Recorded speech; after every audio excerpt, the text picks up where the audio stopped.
Alright guys, this week we're going to take a look at drowning. Drowning can be a tricky topic, and I think a lot of that comes from the language we use around it. If you walk up to someone and say, "Jimmy drowned," that can mean a lot. Is he dead? Is he in the hospital on a ventilator? Is he hanging out in the emerge? Or is he still on the beach taking it easy? All of these are technically drowning. Add in terms like near drowning, dry drowning, wet drowning, or active drowning, and it can be really hard to have an informed conversation. So let's start with a definition. World Health Organization defines drowning as the process of experiencing respiratory impairment from submersion or immersion in a liquid. Submersion, as in when the airway goes below the water, and immersion, when water splashes over the face or temporarily covers the airway. If the person dies at any time as a result of the drowning, that's called a fatal drowning. If they don't, it's called non-fatal drowning. Already much simpler. So, pathology of drowning is pretty simple.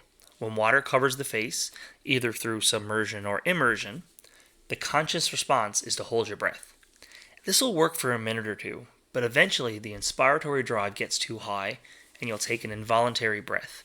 When that happens, water can get inside the lungs. Sometimes water passing by the vocal cords can cause laryngospasm, which is a term where dry drowning originated from. This is rare though, and laryngospasm typically resolves once the brain starts becoming hypoxic.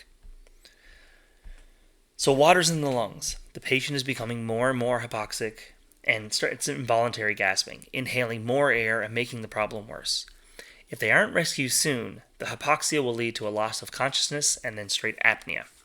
Heart rates will go from tachycardic to bradycardic and then PEA asystole. This process can happen within a few minutes of being fully submerged. So that's the initial steps of drowning. We'll talk more about what goes on after the rescue later. For now, let's talk about who drowns. Males are much more likely than females to drown, with drowning being the leading cause of death for boys 5 to 14 years of age.